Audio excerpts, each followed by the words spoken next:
Oh, hello. Welcome to another video. Today we're going to do a rundown into the new Mandrakes kill team for Kill Team. Yeah. So, the Mandrakes kill team is, in some regards, really simple.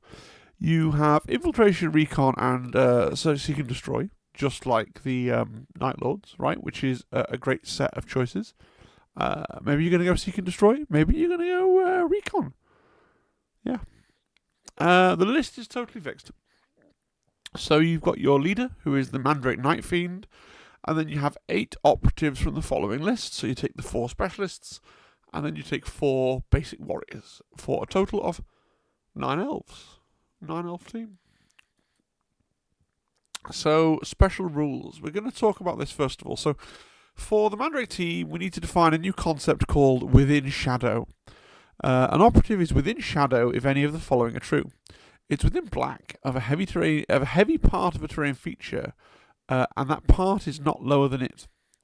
Any part of its base is underneath a vantage point, or it's within black of a shadow portal token. See the Shadow Weaver operatives open shadow portal action. Right. So if you're using Turning Point Tactics map packs for open board, then you're going to be within shadow most of the time, because most of the places that you want to go, there's going to be heavy terrain. Because Ryan puts a lot of heavy terrain in the middle of the board, protects a lot of the objectives of heavy terrain. I don't think this is a problem. I think that for the team to work, they should have relatively easy access to within shadow. I think it should be I think the way the team is balanced, it should be a rare occasion when you find that you don't have shadow when you need it, and generally speaking, you're within shadow. But I mention it because, if you're someone who plays, after all, it's easy enough for me to assume probably most people are using the TPT map packs. If you're somebody who likes to mix it up, maybe you don't have any official terrain. Gosh knows, it's difficult to buy Season 1 style open world terrain at the moment. Thanks Games Workshop, great job.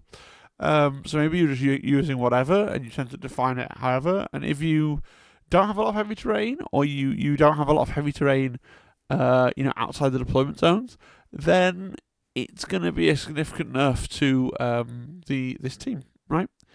Because they really do, as we'll see as we go through the rest of the book, they really do need that within shadow ability. A lot of their abilities trigger off it, and I think it's designed so that if you catch them outside, the rare times you catch them outside shadow is going to be like a rare treat. I think that's the idea, rather than it being a rare treat for the Mandrake player to manage to be in shadow. The next special rule they have is called Umbral Entities. Each friendly Mandrake operative has a 5 up invulnerable save. If it's within shadow, it has a 4 up invulnerable save instead. So a 4 up invulnerable save most of the time, and a 5 up when they're mispositioned is a pretty good thing, right? And then Shadow Passage, which is really their team-defining ability. Okay, so one friendly Mandrake can perform the following action each turning point. So you can use it once. For 1 AP, if you're within shadow, you perform a free normal move, but instead of moving, you're removed from the kill zone and you're set back up again within shadow, but not in engagement range or line of sight of enemy operatives. It cannot make shooting attacks until the next turning point. So this is really good. Just in general, this is really good. It seems especially good on Into the Dark. If you've got a loot, right? Turn 1, you could just shadow passage to the furthest away objective, right? That's in a room, and then just loot it, and then that Mandrake might die, but you get a VP ahead if that's what you want to do. And of course, the potential for scoring secondaries with this as well. The various secondaries in Recon that rely on you being in a place, standing in the right place. This ability to just teleport around the board is pretty good. Pretty good. Now, it's only once per turning point. Does cost an AP, and it does have, those limitations. You can't make shooting attacks, and you can't be in engagement range, so you can't really use it offensively. It does cost 1 AP, and it, but you can do a shadow passage and then dash, right? Yeah, you can do a shadow passage and dash if you want to. you could do a shadow passage and then loot, shadow passage and then pick up, or open door, or whatever else. So, yeah, it's a pretty interesting ability, and I think it's going to take a little while for everybody to fully understand the effect that's going to have on the game. That's not their only special rule, though. They also have this idea of Soul Strike. So all their ranged weapons have this quality, Soul Strike. I'll read it out first, and then I'll explain kind of what it means, because it's a little bit counterintuitive. So, Mandrake operatives have ranged weapons with the Soul Strike special rule. Each time a friendly operative makes a shooting attack with such a weapon, in the roll defense dice step of that shooting attack, successful saves are determined differently. So invulnerable saves can't be used. So interestingly, these guys hate the mirror match because they're relying on their 5-up or 4-up invulnerable saves.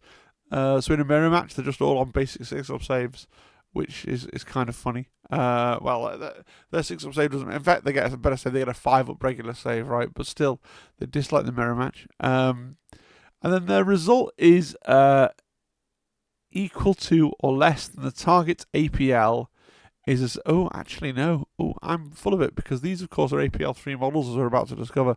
So in the mirror match, they actually get 4-up saves against each other, don't they? That's interesting. Anyway, it's interesting. Each result that is equal to or less than the target's APL is a successful save and it's retained. Each result that is higher than the target's APL is discarded. Each result of 1 is a critical save. And this is the APL at the time the rule takes effect, including modifiers, which is interesting. Now, so let's just explain what this means, because it's a little bit counterintuitive. If you are an APL 2 model, you effectively have a 5-up save. I mean, you're saving on 1s and 2s, right? But it's effectively a 5-up save. An APL 3 model has a 4-up save, saving on 1s, 2s, and 3s, but it's like a reverse 4-up save. So this is a really interesting rule, because it works very differently to just saying all their weapons have like a -1 save modifier. They could have said all their weapons have a -1 save modifier against APL 3 models, or just all their weapons have a -1 save modifier, right? But that's not quite what they said. Okay, so if you're playing against Vet Guard, right, who are an APL 2 team with a 5-up save, then their odds haven't changed. Right, they've not been changed in the slightest, because they already have a 5-up save, and rolling under their APL is the same, right? Similarly, if you're playing against Eldar, right, so the Aspect Warriors team, like their Sergeant has a 3-up save at least with the Banshees, but the majority of the team is a 4-up save, so it's an APL 3 team with a 4-up save, so it hasn't changed its odds, right? Now, the vast majority of the teams, however, are getting effectively a -1 save modifier. So any APL 2 team with a 4-up save is effectively getting a -1 save modifier, and any Marine team, so it's an APL 3 team with a 3-up save, is effectively getting a -1 save modifier. As I touched on when I read through the prose of the rules text, like, Mandrake versus Mandrake is kind of interesting, because you ignore each other's invulnerable saves, but because you are APL 3 models with a 6-up save natively, you actually improve to a 4-up save, which is pretty funky. Some teams are weird though, like Hearthkin are just having a really bad day, because Hearthkin salvagers have 3-up saves, which presumably they're balanced around having that 3-up save, but they only APL 2, so against Mandrakes, Hearthkin salvagers have to deal with having a 5-up save, so they're weirdly being discriminated against. So it's interesting, and I think that's the most egregious example of where people go from a massive save to a tiny save, which is it's weird. So Soul Strike is a weird ability. Honestly, like, it has less flavour. Would it have been a better rule for everybody if it was just Soul Strike, this weapon reduces your opponent, because it's not the same as AP, it's not 1s dice, but this weapon reduces your opponent's armor save by 1. And against many teams, that would have done the exact same thing, but maybe having these weird outside edge cases where Against certain teams, it does nothing, and against other teams, it's really powerful, was the point. I don't know. It's a weird rule. It's a very weird rule. But, like, for most of the time, competitively, it's going to wash out as effectively a -1 save modifier and confusing your opponent because 1s are good and 6s are bad, right? Let's look at the strat ploys. So the strat ploys, they're all really good. Okay, so you got Blade in the Dark for 1 CP. Until the end of the turning point, friendly Mandrake operatives that have a conceal order can perform the charge action if they start and or end the action within shadow. Really good, really helpful. I think really worth taking a lot of the time, even sometimes just for the psychological benefit. Like, yeah, I'm all on conceal, but I can charge out of conceal. And then suddenly your opponent's going to have to think all the time, can I go there? Can I go there? What's going on? Can I go there? Can I go there? Can I go there? Can I go there? Right. Creeping Horror, 1 CP. Until the end of the turning point after the enemy operative's activation, before the next operative is activated, you can perform a free dash action with 1 friendly Mandrake operative that has the conceal order that starts and ends that action within shadow.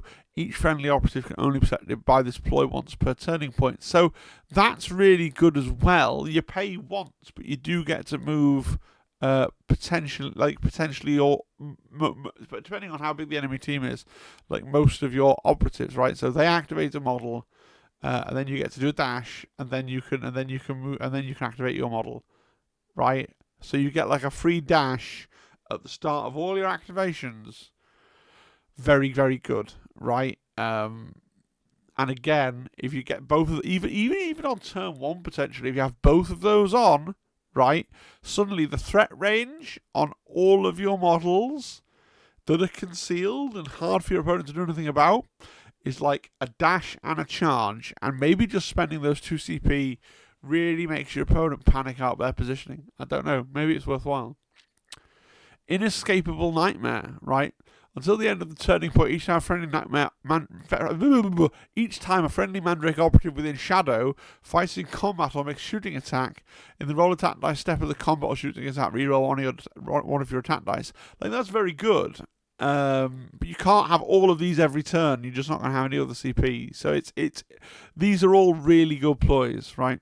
And then you've got Gloaming Shroud, 1 CP, until the end of the turning point.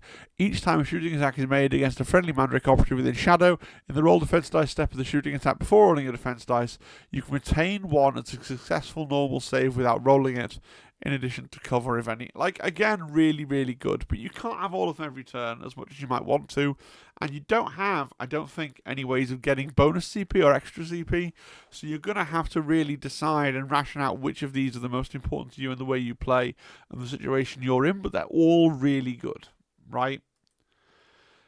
I think the tactical ploys are, with the exception of 1, I think they're less good. I think they're less good, but I think the tactical ploys generally are less good, but there is 1 that's not. So Slither Out of Sight for 1 CP. Use this tactical ploy at the end of any operative activation. Select 1 friendly Mandrake operative with an engage order, and you can flip it to conceal if it's within shadow. Yeah, a handy tool to have. You can spend 1 CP to give your entire team charge out of conceal. So just if you're planning on doing combat that turn and you want to go back onto conceal afterwards and do stuff, just consider spending the 1 CP in the strategic phase if you can. But there might be other reasons that you want to do this. You know, if you want to shoot with your shooty guy, and so you go on engage, and then you have to flip back over onto conceal with him afterwards, that could be a thing. Okay. Nowhere to Hide for 1 CP. Use this tactical ploy when a friendly Mandrake operative performs an action in which it moves. Until the end of the activation, the operative can move through parts of terrain features as if they were not there. So kind of situational, yeah. You know, when you want it, very useful tool to have. You have to look at it and go, yeah, he needs to do this turn. I'll pay a CP to do it. You're going to struggle to have the CP because of how good the strat ploy is, but it's great that you have there. It's probably not something you're going to build around, but it's really good. Tactical ploy Soul Feast 1 CP. So use this tactical ploy at the end of the resolve successful hit step of a combat involving shooting attack, at the end of a combat involving or shooting attack made by a friendly Mandrake operative against an enemy operative within red. That friendly operative regains a number of lost wounds equal to that enemy operative's APL multiplied by the number of your attack dice and infinitely damage in combat or shooting attack. Excess attack dice are ignored, so the enemy operative is incapacitated before the remaining attack dice are resolved. It's some healing, like, with some complicated homework that you have to do for, like, could we not have just had 1 CP heal D3 lost wounds? Like, fine, and I'm not stupid. I can work out what it says, but it's just like, it's War and Peace to try and add flavour to a game, and at the end of the day, you're going to be like, okay, I spent 1 CP for Soul Feast, I have an APL of 3. I just did a shooting attack against you. I'm within red. I hit you 4 times. So I have 4. And then you're going to do all this, and then you're going to be like, so I gained 6 health, and your opponent's going to be like, all right. After you've explained the whole thing to him, and it's like, it's a lot of homework for one player, and it's not a particularly interactive rule, doesn't really do anything, so fine. Then we got Shadow's Bite for 1 CP. Use this tactical ploy after an enemy operative performs the charge action, then the fight action, and selects a friendly Mandrake operative within Shadow as the target for that combat. Okay. In the resolve skill hit step of the combat, you are the attacker. Whoops. So, if you both have a rule to this effect, even if it's a different army list, it has no effect for both operatives. So, this is really good because someone charges you and you just go 1 CP, I'm the attacker. And it totally throws off their maths, right? Now, if you're a good guy, when they go, I'm going to charge you, you'll go, for 1 CP, I can become the attacker, right? It's up to you whether you say it every time or whether you say it once at the start or what you want to do. But, like, this is one of those abilities where it thoroughly changes the game. And it thoroughly changes your opponent's estimation of what his characters can even do, because you just get to land that first hit, right? And so often in Kill Team, it's like, well, I hit you, you hit me, and then I kill you. And so having that first hit is vital. Vital. And there are a lot of teams out there that would have to spend a CP to have, like, oh, you can do a parry before the attacker. But this is just, no, you become the attacker, right? Okay, fine, great, good. Right, we're going to start with the basic warrior, because it's just going to give us an idea of what we're actually dealing with. So move 3, APL 2, GA 1, Def 3, a 6-up save, and 8 wounds. Sorry, I said earlier these were APL 3, didn't I? They are APL 2. I'm quite tired today. They are APL 2. Apologies for that. So they have a 6-up save. So in the mirror match, they're going to effectively have a 5-up save instead of their invulnerable save, which is kind of funny, but there you go. But yes, this is the weaker, for clarity, it is the weaker EPL 2 Eldar stat block. All right. So let's look at the weapons that we have. We have a Bale Blast, which is a bolter, basically a bolter with that Soul Strike rule that we've been over. Okay. And they have the Glimmer Steel Blade, which is 4 dice hitting on 3s, 4/5 damage, lethal 5-up. And when you're with your warriors, when you're in Shadow, you can add 1 to the crit. So at that point, it becomes a power sword, right? When you're in Shadow, which is pretty cool. Okay. It's not bad. For a standard, you have to take 4 of them. And for a standard Mook, I don't find it a bad model. It definitely could do some work, right? We've got the Night Fiend. So the Night Fiend is your leader. Okay, your leader, so he gets the +1 wound. Okay, now he's armed with the same Bale Blast as everybody else. He doesn't even get a point of ballistic skill on it, so he's still hitting on 3s. But he has a much better melee weapon, so it's 4/6. He doesn't care about needing to be in Shadow. It's just got 4/6, got lethal 5-up. It also has stun. It also throws 5 dice and it hits on 2s, which is great. Harrowing Whispers. Each time your opponent would activate a ready enemy operative within red of this operative, you can roll a d6. The result is greater than the operative's APL. They can't activate unless there's no other eligible enemy operatives.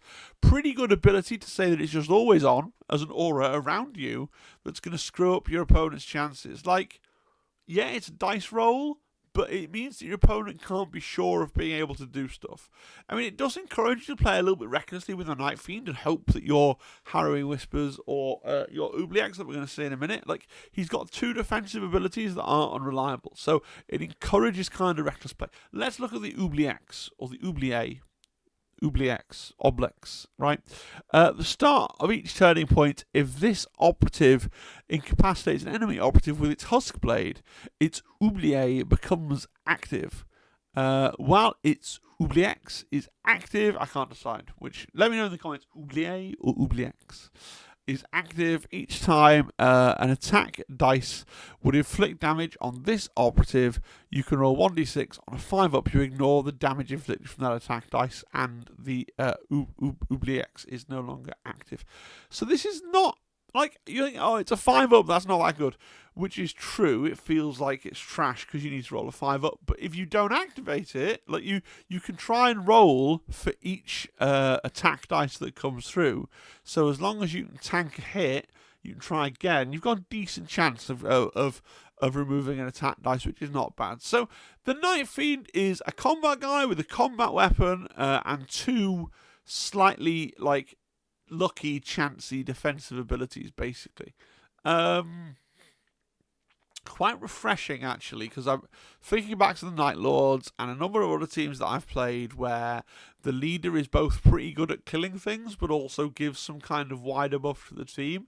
In some ways, it's quite refreshing again to be back to a leader that you can just go YOLOing off with, right? Yeah, you got to worry about Headhunter, I guess that's the only thing, but by and large you can go YOLOing off with him, and if he dies it's like, oh well, I've lost it.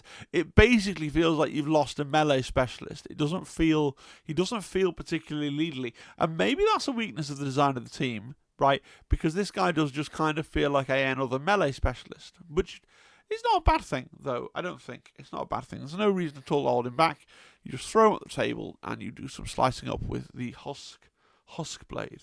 Right, then we got the Abyssal. So the Abyssal is basically your gunner, right? So he has a Bale Surge, which is basically, it's a Bale Blast with an extra dice, right?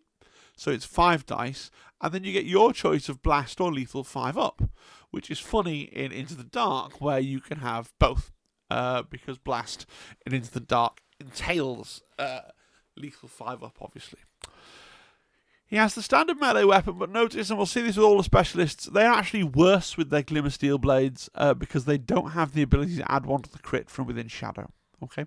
He also plays around with Balefire tokens. So for 1 AP, he can do Wreath in Balefire. Select 1 operative visible to this operative that doesn't have a Balefire token until the start of this operative's next activation, or until this operative is incapacitated. That selected operative gains 1 of your Balefire tokens. The operative can't perform the action while in engagement range. So what do the Balefire tokens do? Well, each time a friendly Mandrake operative makes a shooting attack against an enemy operative that has 1 of your Balefire tokens, for the shooting attack you add 1 to the damage characteristic of your ranged weapon. So you're essentially you're sending somebody on sort of Balefire, and then they when they're hit with the other Balefire-y weapons, those weapons can do bonus damage, which is pretty cool. They also have the no cover rule, okay, when they're shooting somebody with a Balefire token, which is pretty cool. If you have a Balefire token that you put on a friendly Mandrake, then they get -1 damage characteristics of the incoming enemy ranged weapon. So it's pretty good. Yeah. Now, it's worth saying that, you can't have multiple Balefire tokens because they fizzle when the operative next activates or when he's incapacitated. But it's still a pretty interesting ability. So it's a gunner, not a particularly impressive gunner, but with like a bonus ability to buff all the army's shooting, or to provide a defensive buff to your guys, right? The Chooser of the Flesh. I mean, it's not as good as a Skin Thief, but the Chooser of the Flesh. So the Chooser of the Flesh has the basic Bale Blast. Right, that's not what he's here for, though. He is a big melee beater. He has the Bale Blade. So the Bale Blade has 5-6 damage, right? Still only 4 dice, right? But brutal, lethal 5-up, and Reap 2 for whatever that's worth. Soul Harvest. Soul Harvest is a truly insane ability. Soul Harvest. Each time an enemy operative is incapacitated as a result of this operative's part collector ability or Bale Blade, excluding as a result of its Reap critical hit, add one of your Soul Harvest tokens to your pool. So every time you kill somebody in combat or because they tried to fall back from you, you get a Soul Harvest token. If you kill someone with an enemy with an AP who's APL 3 or greater, you get to add 2 tokens, right? And then when you operate a Mandrake, you can choose to spend a Soul Harvest token to add 1 to the operative's APL until the end of the battle, or have it regain D6 lost wounds. So this guy's like your comms and your medic, except works weird, and also the APL lasts till the end of the battle. Now, maybe there's something in the core rules that I've forgotten about. It's quite possible. But I don't see anything here that says that you can't give, on different turns, you couldn't just keep stacking +1 APL, like every time you activate the model, like, oh, I'll give him another APL. He's APL 4 now, Philia. And then turn 5, I'll give him another turn 4, I'll give him another APL. Now he's APL APL 5 now. Okay, good. Yeah, I don't know. Weird. I'm not sure whether that's a good thing. You probably want to spread them out, have as many APL 3 elves as possible. But yeah, it's kind of a weird one. Then you've got Part Collector, which is less inspiring, but still pretty cool. Each time an enemy operative performs the fallback action within engagement range of this operative, you can use the ability. If you do so, enemy operative suffers D6 mortal wounds before it moves. You're an 8 wound elf, so I'm not sure how many people are falling back from you when the option to punch you in the teeth exists, but we'll see. Yeah. The Durge Moore. So the Durge Moore has the standard Glimmerscale Blade, and he has the standard Bale Blast. He also has an indirect weapon called Horrifying Scream, which is what flamers wish they could be. So 5 dice hitting on 2s, 2/2 damage like a flamer, range red like a flamer, but indirect rather than torrent, which is pretty cool. Soul Strike, like all the ranged weapons in this team, mortal wounds 2 on the crit, and stun on the crit, right? That's pretty rad. That is pretty rad. Obviously, it doesn't have blast, so it's only going to hit 1 opponent, right? So it's a bit unlike a flamer in that way, but it is pretty cool. It's kind of like a grenade, but you can use it more than once. But it doesn't have blast. It's indirect, but without blast, okay? But the main reason to bring this guy, to be totally frank, is Hunting Focus. Hunting Focus says once in each strategy phase, when it's your turn to use Strategic Ploy or Pass, you can use this ability instead. If you do so, select 1 enemy operative for this operative to focus on until the end of the turning point. When your opponent would activate that enemy operative, if this operative is ready, you can activate this operative first.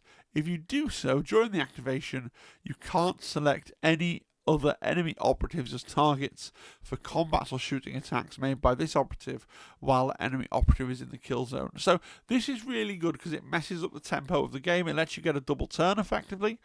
Does mean that when you activate, you can only target the person that was your hunting focus, right? But you could go do other things like open doors and lose objectives and stuff like that. You just can't target anybody else. Now, truthfully, his attacks aren't that fantastically good, okay? He's not really going to be able to assassinate anybody that easily, but he just does mess up the tempo of the game.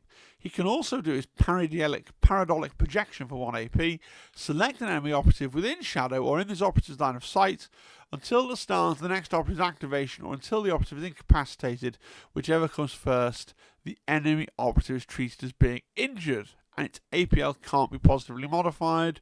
Remove any APL modifiers it have, and it can't perform the action while it's in engagement range of other enemy operatives. So, if your opponent's got a big scary guy, and this guy's near him, you can do Hunting Focus, make sure you activate before him, and then you can paradolic projection him, apart from anything else, right? So then when he does get his activation that you were scared of, he'll be injured for it, right? And have taken some chip damage, probably. That's pretty good. That's pretty good. We talk about the Shade Weaver, right? Mandrakes Shade Weaver, so standard weapons, but again, that's not really what this guy's about. this guy pops down a shadow portal.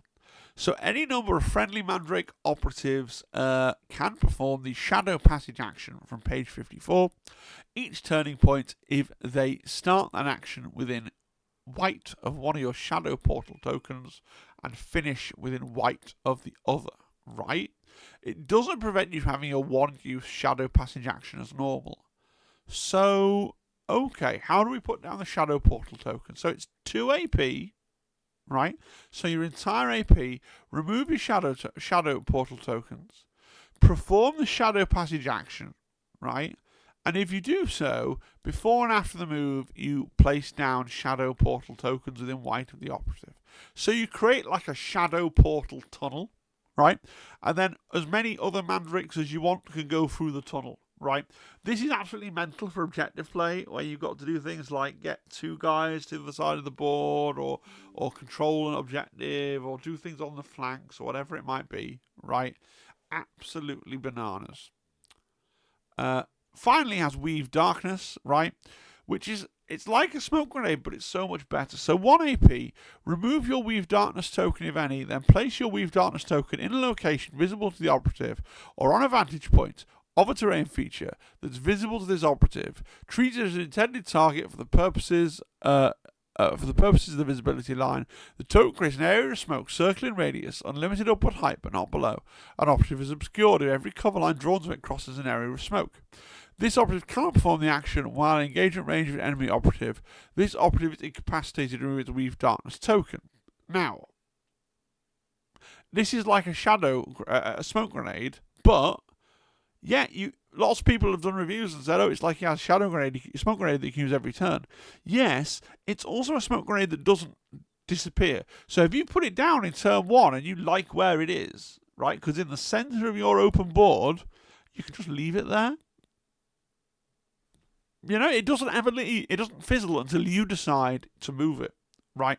So you've got a permanent permanent smoke grenade moving around the table wherever you want to put it until that guy dies, which is pretty cool, right? Now, you're going to struggle to do everything with this guy because you're not going to be able to get your smoke grenade down and spend 2 APL doing your shadow portal. So that's the only tough part, because he is an APL 2 miniature. Obviously, he's one of the first models that you're trying to get APL 3 with, I guess, with your stabby fellow that can upgrade people's APLs, for sure, right? So, pretty cool model and one of the coolest specialists in my opinion. Let's look at the equipment. Shadow Glyph for 3 EP. While you have Conceal, you're always treated as having a Conceal regardless of any other rules. So you can buy 3 Super Conceals if that's what you want to do. Maybe it is. Spectral Essence 2 EP. Each time you perform a dash action, you can perform an additional black for that action. Bear in mind, right, you've got the Strategic Ploy that lets you do a free dash every time you activate a model, as long as it starts and ends within Shadow. So you're going to be doing a lot of dashing. That's also really good. Haunting Projection for 1 EP. You can perform the following action during the battle for 1 AP. Select one objective marker within red of this operative until the end of the battle. When determining control of the objective marker, if this operative is in the kill zone, treat enemy operative's total APL as being 1 less. You can only perform this action once. Also, I think really good, right? Those are the 3 I really, really rate. Okay, we got Chain Snare, which is the same as the Night Lords. 1 EP, when an enemy operative is within engagement range of this operative, that enemy operative is snared.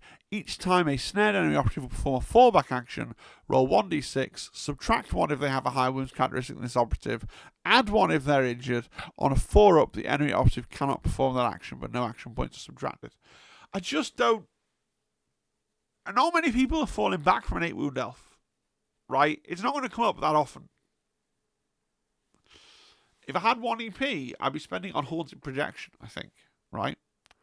Or I could spend it on Bone Darts. Bone Darts, 4 dice hitting on 3s, 2/3 damage, range red, limited and silent. I think they're pretty cool. I think that the problem is, like, a crack grenade is powerful enough that you're going to give an operative a crack grenade and then be like, cool, this is my crack grenade guy, has to get up and do crack grenade things.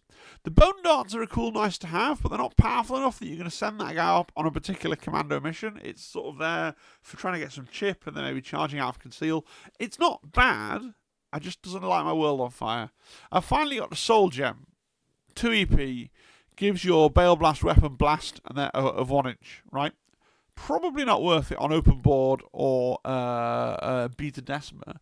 But on Into the Dark, where blast also entails lethal 5 up, yeah, you want to consider the Soul Gem, I would have thought, right? So I like the Shadow Glyph, Spectral Essence, Haunting Projection.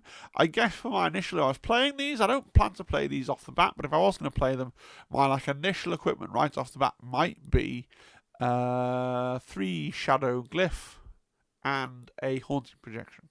Okay. Let's look at attack ops. Oh boy. Let's start with Shadow's Reach because it's very auto take, right? Reveal attack up in the target reveal step of any turning point, so you can score this turn 1. At the end of any turning point, if friendly Mandrake operatives control a terrain feature wholly within your opponent's territory that has any parts of the heavy trait, you score 1 VP. If you do it again with a different terrain feature at the end of a subsequent turning point, you score 1 VP. Friendly Mandrake operatives controls such a terrain feature if the total APL of friendly Mandrake operatives within Shadow is greater than that of enemy operatives. Right? First of all, you can go and do it at turning point 1 if you want. If your opponent moves too many guys off, you reveal it at the start of turning point 1, and then the opponent's like, "What do? Do I stand in my deployment zone in case they? It's in their territory as well. It's only in their board half, and you can teleport around." It just seems very straightforward. Very straightforward to score this. Okay? Very straightforward. Probably take it. Right? Probably just take it. Take it at the same time as Secure Vantage on Beta Decima for hilarious reasons. And just score things at the same time as each other. Death from Darkness is also pretty good, but you'd probably be taking Shadow's Reach. But Death from Darkness, really this tack on in the target reveal step of any turning point. If a friendly Mandrake operative is activated within Shadow, performs the charge action, incapacitates the enemy operative, and ends the activation within Shadow, you score a VP. If you stay alive, you score the second VP. Probably pretty doable, probably pretty likely to happen in most games. But you're going to take Shadow's Reach, so I wouldn't worry about it. Haunting Manifestation is a little trickier. It's not that bad, right? But it's a little trickier. Reveal this tack up in the target reveal step of any turning point. When you do, select one enemy operative. At the end of the any turning point, excluding the 4th, if a friendly Mandrake operative is visible to him within blue of an enemy operative, score 1 VP.